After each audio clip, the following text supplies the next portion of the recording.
Firearm violence has been increasing in the USA for more than a decade. This increase has disproportionately affected communities that have historically been impacted through a lack of economic investment and structural discrimination that severely limits opportunities to address this violence.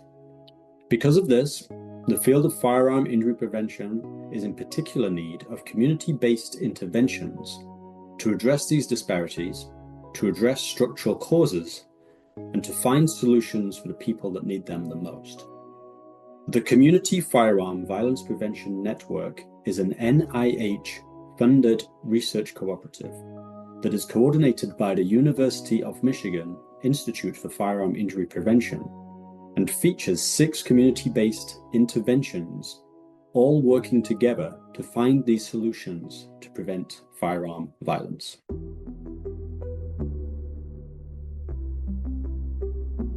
Mississippi, where we are in the early stage related to the firearm injury prevention. There are a lot of things to learn. The network provides this opportunity. Welcome to the Community Firearm Violence Prevention Network podcast. We are an NIH-funded research network that focuses on collaboration between academic and community organizations to address the public health crisis of firearm violence, focusing on community-level strategies to prevent firearm injuries and death. In today's episode, we will discuss the development of the community academic partnerships and the research projects that make up the Community Firearm Violence Prevention Network. Our guests today are Dr. Lei Zhang, Principal Investigator at the University of Mississippi Medical Center, and Rukia Lumumba, the Executive Director of the People's Advocacy Institute and a co-investigator with the Mississippi team.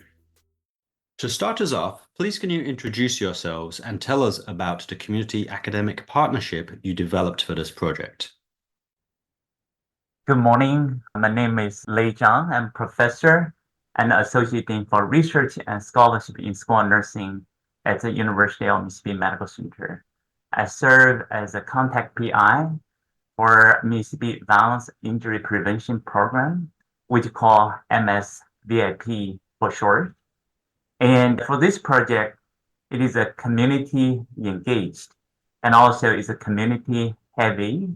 So for UMC side, we have the co-investigator from several departments, the faculty from nursing, from surgery, and from preventive medicine, data science, and also we have the faculty from psychology and human behavior, and also emergency medicine. As you heard, is really from not just a single, a project to try to bring the faculty, they have a multiple skill set. Hey everybody, I'm Rukia Lumumba. I'm with the People's Advocacy Institute. I'm the founder and executive director. And yes, I come into this work long history of engaging in alternative to incarceration, alternative detention and violence intervention, community-led violence intervention, public safety work. My first started this journey with the University of Mississippi Medical Center back in 2019 when we began to host what we call people's assemblies.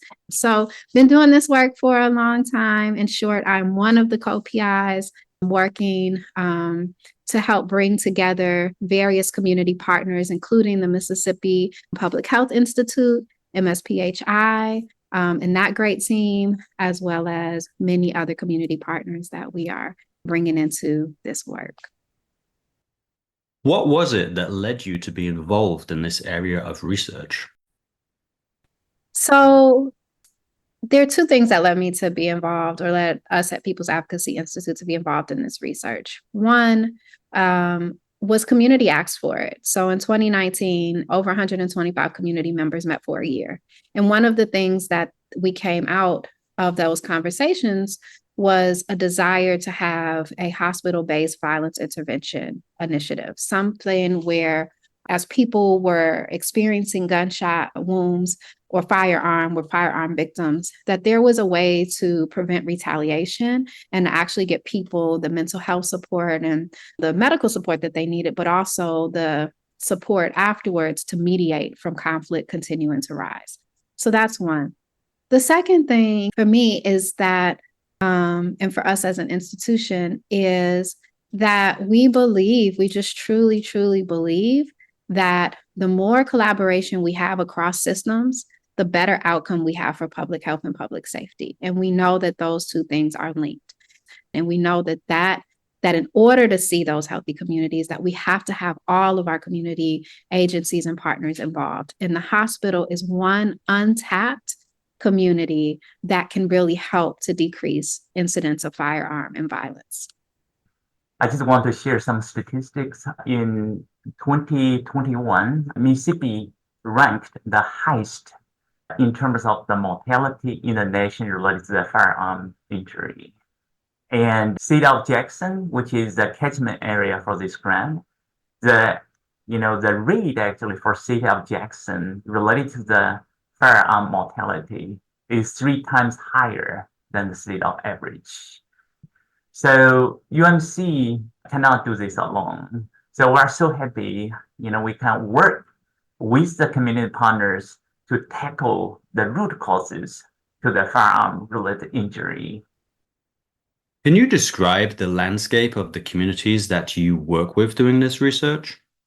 So this is a really great question. When we're talking about the landscape of the community that we're working in here in Jackson, Mississippi, I would like to say that it includes both the city of Jackson, but also the surrounding areas.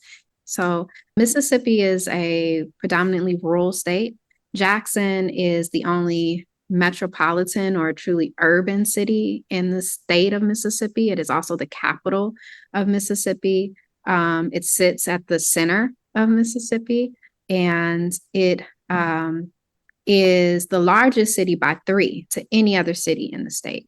But Jackson overall is a city that has also experienced a lot of divestment. So it is a place that is in need of much resources. And so we have a poverty rate, a significantly high poverty rate. It is in the city, we have 24% of residents are living below the poverty line. And when we look at those residents, we have over 34% that are living below the federal poverty line.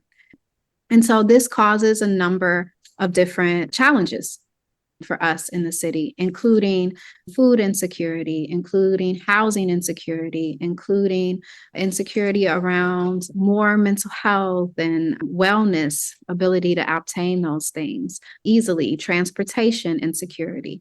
So a number of things that make it a little more difficult for people to get the support that they need. And so we see oftentimes that neighbor to neighbor or agency to agency is coming together to help to make sure that people are getting to the mental health services that they need and so forth and so on.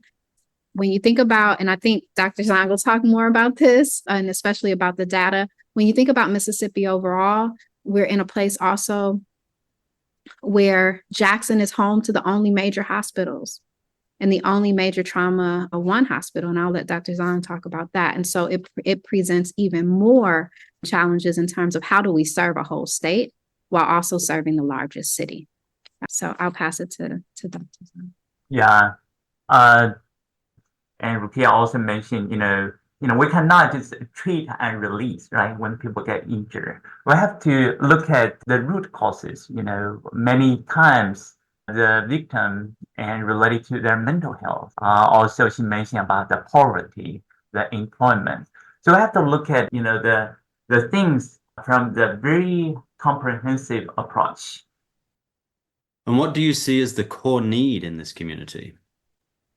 So a few things. So folks talk about really needing jobs and employment, right?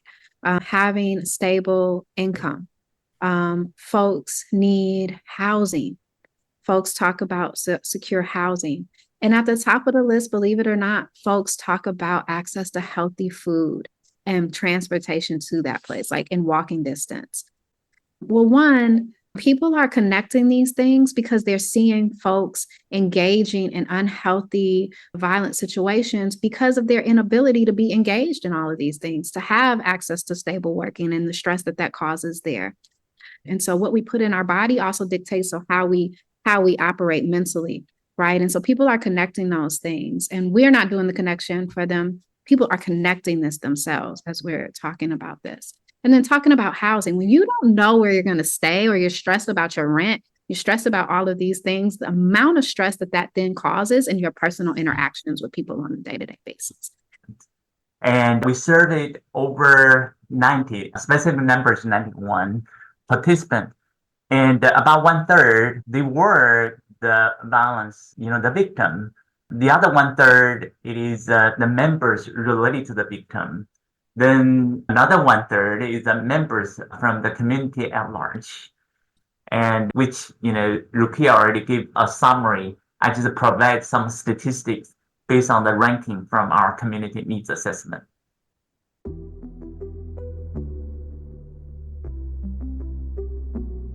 We've learned how the partnership developed between the University of Mississippi Medical Center and the People's Advocacy Institute, as well as some insight into the communities that they work with every day.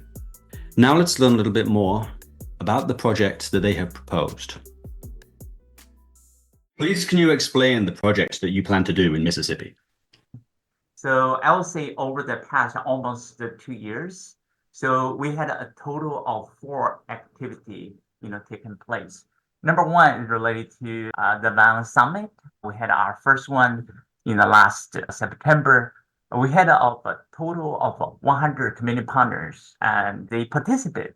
So through this Violence Summit, we have questions that basically ask them what is going on in their community related to their firearm, the injury.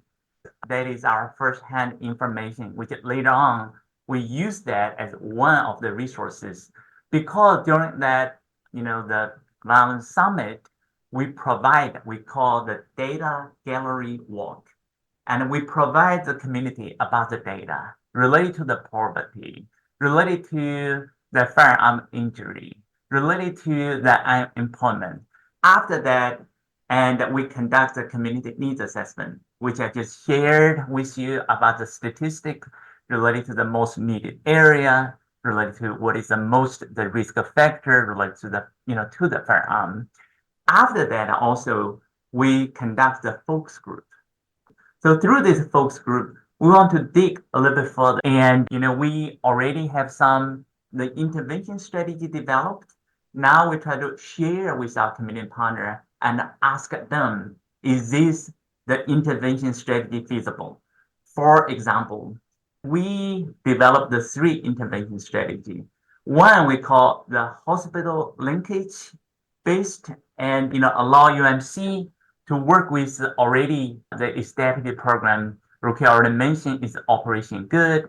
So whenever the victim admitted at UMC, we immediately connected with our program Operation Good and see how we can work together. So we're going to work with the city of Jackson. We're going to have a mobile van to deliver the services to the community.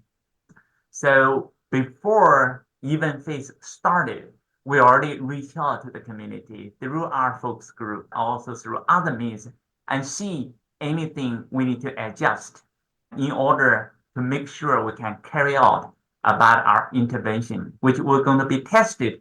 We call a clinical trial in our phase number 2.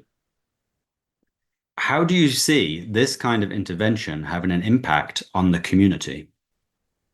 Our intervention, our three-prong approach will have significant impact on the community. I think one, it will help to reduce future gun violence or firearm injuries. And so we'll be working both around that. The second thing, so reduce gun violence harm through preventing additional retaliation and future violence. The second is by providing some financial relief. We hope that we will mitigate some of the stress that comes along with having been a victim of firearm violence, by helping to support the victim and their family in recuperating from this harm financially. And then the third piece around providing mobile crisis support, we want to ensure, we hope that we're going to decrease gun violence or firearm violence by showing up in the places where we know violence is more prevalent, providing mental health resources and wellness resources and opportunities for employment services in those communities, coming to community instead of having community come to us all of the time. And so we hope to mitigate firearm violence by actually providing resources directly in the communities that most need it. Can you tell us what you think this kind of research project brings to the field of firearm violence prevention research? I would say we're still learning. A lot of things, have to be frank, we do not know. So hopefully through this project, and we'll be able to find, the strategy which is going to work for State of Jackson and for our state. Eventually, the goal is, through the research, through the collaboration, to decrease the firearm-related injury and mortality in our state. Yeah, the only thing I'll add, because I think Dr. Zhang said it all, is that, we're hopeful that this research process and collaboration will give validity to these type of interventions so that across the state, we'll see them be utilized more. And hopefully we can be an example for across the nation of how to do this in smaller cities and more rural states, which are often overlooked. How is being in a network supporting the work that you do? It's supporting significantly. I think being in this network not only exposes us to other ways to do this work, other interventions that people are thinking of. So it definitely increases our creativity, our ability to be imaginative and try new things and think about new ways that we can actually achieve our research goals, and also pilot the projects, the initiatives, the interventions that we're looking at. It also, has just been a really great learning experience for us in terms of learning exchanges, understanding more about how folks are operating these type of programs in their localities and how they're thinking about the research, the importance of how that story is told, the importance of how that information is received by community and how we engage community in fully understanding that data and that research. And so being a part of this network opens us up to more opportunities to figure out okay, how are we doing it in, say, a Chicago versus how we're doing it in Mississippi? I agree with Rukia, and I would say the network is essential and also play an important role to the success of our project. Finally, can you tell us how other communities with high rates of violence will benefit from the work of this project if it is found to be successful? One of the goals, for this project is we try to develop and the intervention strategy through the clinical trial. So it's going to be tested, in other words, being verified, being tested, and to be a valid interventions. And through this process and the intervention strategy will be developed, not only will work for State of Jackson, but also, we'll be able to expand to the rest of the state. The reason I'm saying that, there are the two things I think we'll be able to move just beyond the State of Jackson, which is, again, it's our focus of this project. Number one, in Mississippi, the population characteristic is very similar, in terms of poverty, employment. Even we have some variation, but many community actually share the common risk factor, share their most needed the program. So I think that will give us some the ways to expand the existing program and to other communities. Second, University of Mississippi Medical Center, and also we call the telehealth.